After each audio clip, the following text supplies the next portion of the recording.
Sabesp acumula uma queda de mais de 32% nas cotações desde a metade de abril, devido principalmente à retirada do dinheiro estrangeiro na bolsa brasileira.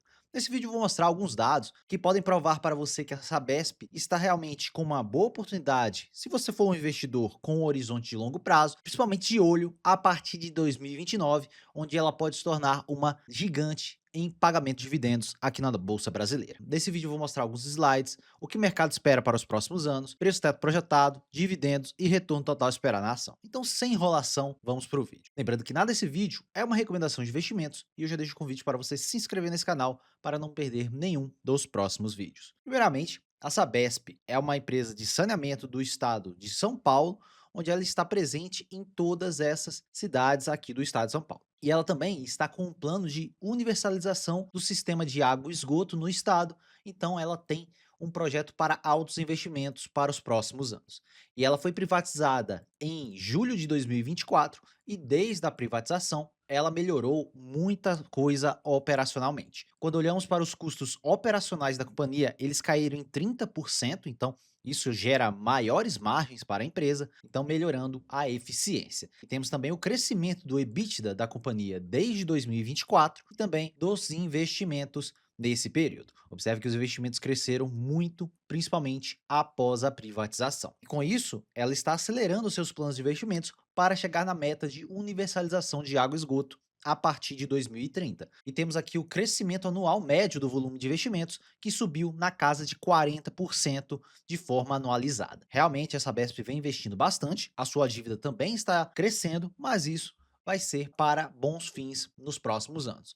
Quando olhamos para os planejamentos de investimentos, até 2027 os investimentos vão ser bem robustos e depois vão começar a cair a partir de 2028, chegando na meta de universalização em 2029. Depois ela só vai ter pouco capex de expansão, que seria o dinheiro para investimentos na expansão da operação. O restante do dinheiro vai ser alocado na manutenção das operações da companhia. Observem que em azul que grande parte do dinheiro está sendo alocado atualmente para a expansão das operações, somente para chegar nessa meta de universalização em 2029. Quando olhamos para os índices de cobertura de água, cobertura de esgoto e tratamento de esgoto, observe que estão todos em 99%, então é bem possível ela chegar nessa universalização a partir de 2029. Temos nesse slide o volume de investimentos da companhia dividido pela depreciação dos seus ativos. Então observem que antes da privatização ela investia sim já acima da sua depreciação, mas a partir da privatização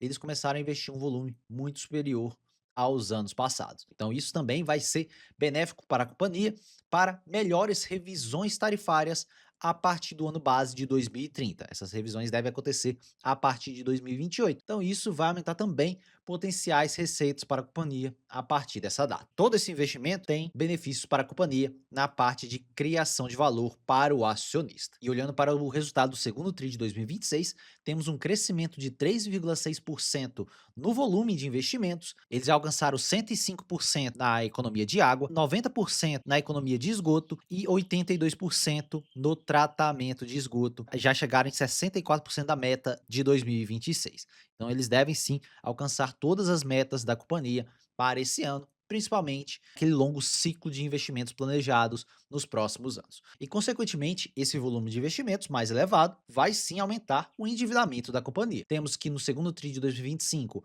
o indicador dívida líquida sobre EBITDA saiu de 1,9 vezes para 2,5 vezes. Então isso também machuca o lucro da companhia devido a maiores despesas financeiras no curto prazo. Observando indicadores como retorno sobre capital investido, ainda fica na faixa de 10%, porque em geral esse capital no curto prazo ainda não mostrou frutos, porque isso deve acontecer a partir das revisões tarifárias a partir de 2028. E em relação à composição da dívida da companhia, a dívida atualmente da companhia está indexada em 89% pelo CDI e o restante para outros índices, como IPCA, TR e TJLP. E no quesito amortização da dívida, a dívida da companhia é bem tranquila, principalmente até 2030, e essa dívida é bem alongada a partir de 2031.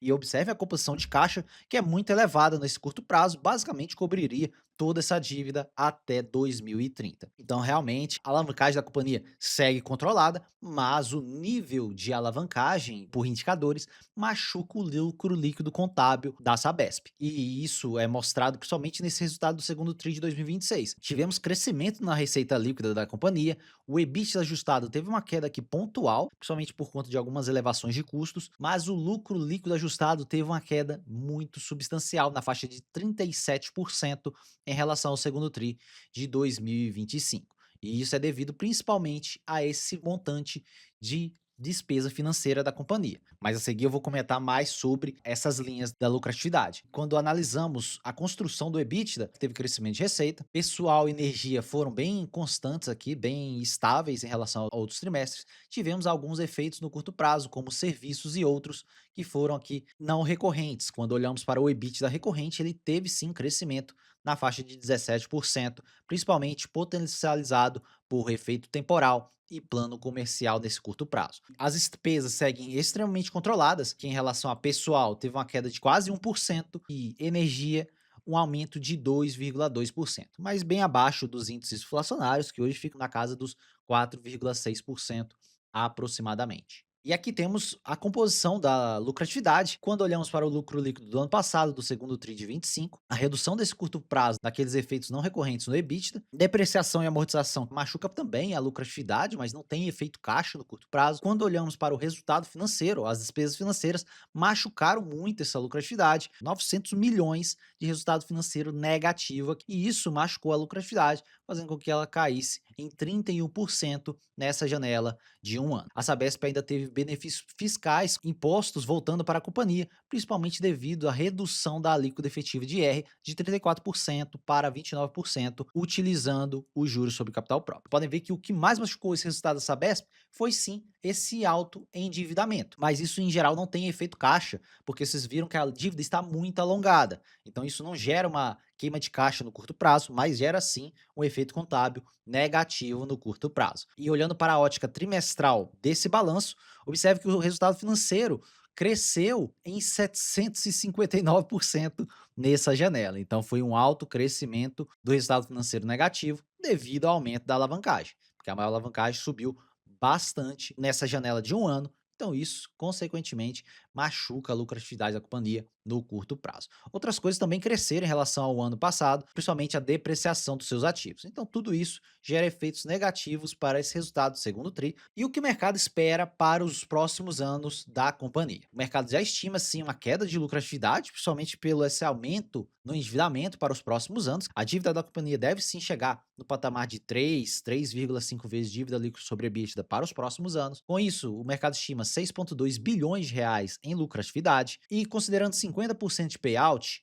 que é o usual da companhia, temos 3,71% de dividend yield. É um dividendo bem baixo, mas devido ao alto preço sobre lucro que o mercado hoje paga pela companhia, devido ao crescimento potencial da sua lucratividade e o que ela vem entregando nos últimos anos. Obviamente que no curto prazo teve esse efeito pontual, mas para os próximos anos ainda é estimado crescimento de lucratividade. Para 2027, o mercado estima 36% de crescimento, com lucro na faixa de 8,5 bilhões. Considerando 50% de payout sobre essa lucratividade, nós temos 5% de dividend yield e o PL projetado de 9,87. A partir do ano que vem já aparece múltiplos bem amassados aqui para o histórico da companhia. E o principal ponto é a partir de 2028 e 2029, onde ela vai chegar naquela meta de universalização, os investimentos vão reduzir drasticamente e a dívida vai também ser reduzida no curto prazo, porque em geral a lucratividade é menor do que a geração de caixa da companhia. Então ela consegue reduzir a sua dívida num ritmo mais acelerado do que essa lucratividade cai no curto prazo. Não sei se dá para entender, mas basicamente é assim que funciona para uma empresa dessa que tem uma depreciação relativamente alta. E quando olhamos para 2028, 23% de crescimento é estimado pelo mercado na lucratividade, com lucro na faixa de 10,5 bilhões.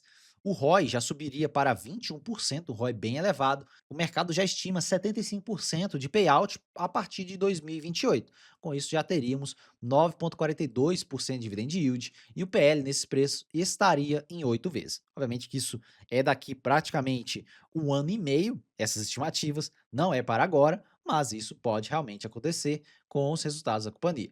Em 2029, 26% de crescimento de lucratividade, bem provável por conta dessas revisões tarifárias. Com isso, nós teríamos um ROI de 27%, muito elevado, e o payout nesse período já vai ser aumentado também para 100%. A própria diretoria da companhia já destaca esse ponto. Basicamente, vai ter uma sobra de caixa muito elevada no curto prazo e baixos investimentos. Então, eles vão repassar isso para o acionista. Com isso, nós vamos ter um dividendo projetado de quase 16% de dividend yield e o PL de 6,28. Então, o investidor de Sabesp tem que ter uma visão de mais longo prazo, porque no curto prazo, realmente, ela vai pagar um baixo dividendo, mas a geração de caixa da companhia segue muito elevada. Nos quesitos pagamentos de dividendos, em geral, a Sabesp sempre pagou por volta de uma vez ao ano os seus dividendos. Observem aqui nos anos de 2024, 2023, 2022 e 2021. Em 2025, ela aumentou a frequência de pagamentos. Pode ser que seja isso que ela faça nos próximos anos, pagamentos mais frequentes, mas tivemos alguns pagamentos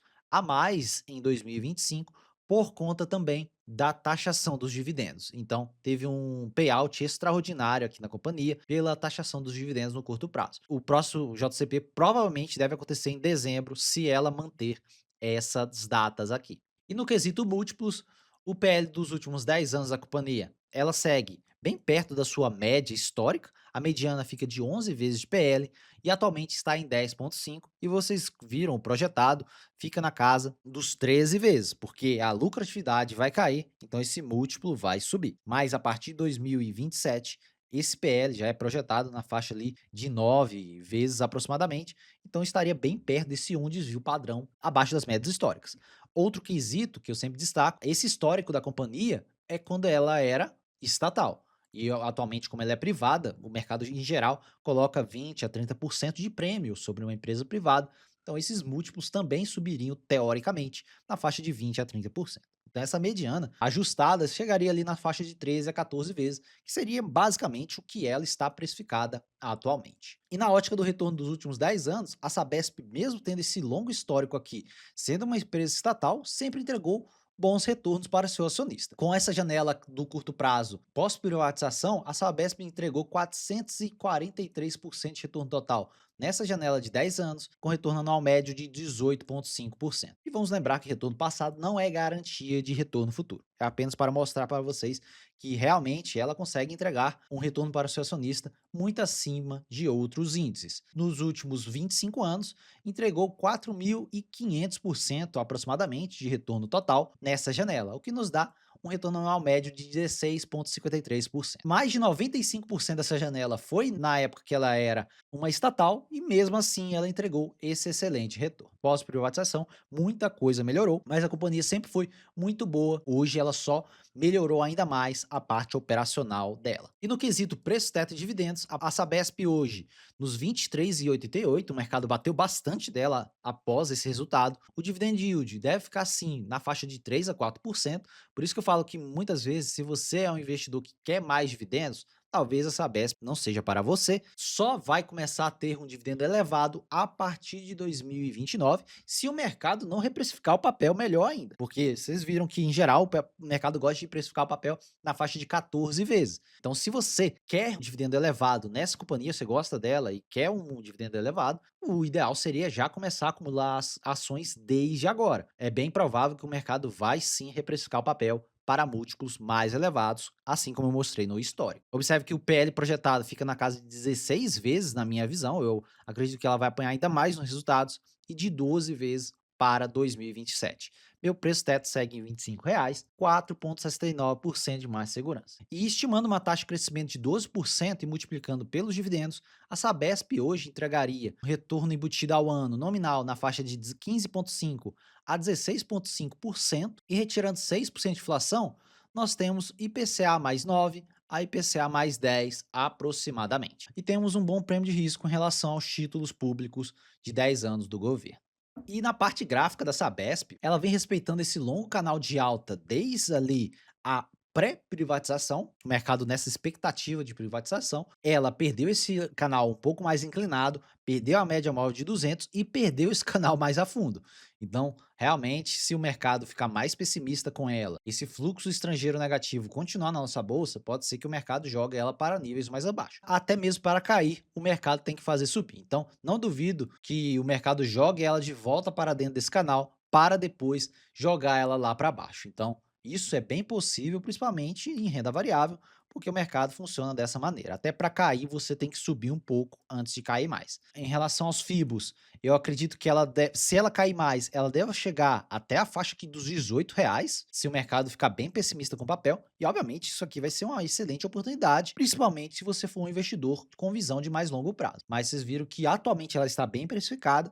Caso aconteça uma recessão por conta desse petróleo mais elevado por muito tempo, crash na bolsa americana, que faz aqui também cair, realmente é bem provável que ela caia aqui para os R$ 19, mas se tudo normalizar, eu acredito que essa região aqui entre os 32 e R$ 23 pode ser uma região que ela fique por bastante tempo. Vamos acompanhando, depois eu trago novas expectativas gráficas para vocês. É isso, pessoal, um vídeo bem completo em relação a esses resultados da Sabesp, e muitas empresas da nossa bolsa vêm apanhando principalmente no resultado financeiro nesses últimos balanços. Grande parte das empresas onde a lucratividade está caindo, vou dizer que o 90% delas foram pelo aumento do resultado financeiro, porque muitas dessas dívidas estão atreladas ao CDI, e o CDI nessa janela de um ano ficou na faixa de 15% aproximadamente. Então isso machuca muito o resultado financeiro dessas companhias. Queda nos juros deve melhorar esse resultado financeiro para os próximos anos de todas essas empresas, principalmente as de utilidade pública. Então comenta aqui embaixo se você é acionista de Sabesp, se você vem comprando, o que você vem fazendo com suas ações. Eu pessoalmente fico de olho no Sabesp, visando esses próximos 3 a 4 anos da companhia. Pode ser que em algum momento eu coloque ela na minha carteira, mas vou esperando, vai que o mercado jogue ela abaixo dos R$ 20, aí sim pode ser que eu comece a montar posições na companhia. Se você gostou desse vídeo, já deixa o like nesse vídeo, que ajuda muito na divulgação do vídeo e também faz o YouTube recomendar mais vídeos meus para você. Se você gosta desse tipo de análise e quer ver mais análises minhas, se inscreva nesse canal e ative o sininho, que eu posto vídeos diários aqui no canal sobre análise de empresas da Bolsa Brasileira. Já deixa essa inscrição, meu nome é Tiago Cardoso e eu te vejo no próximo vídeo.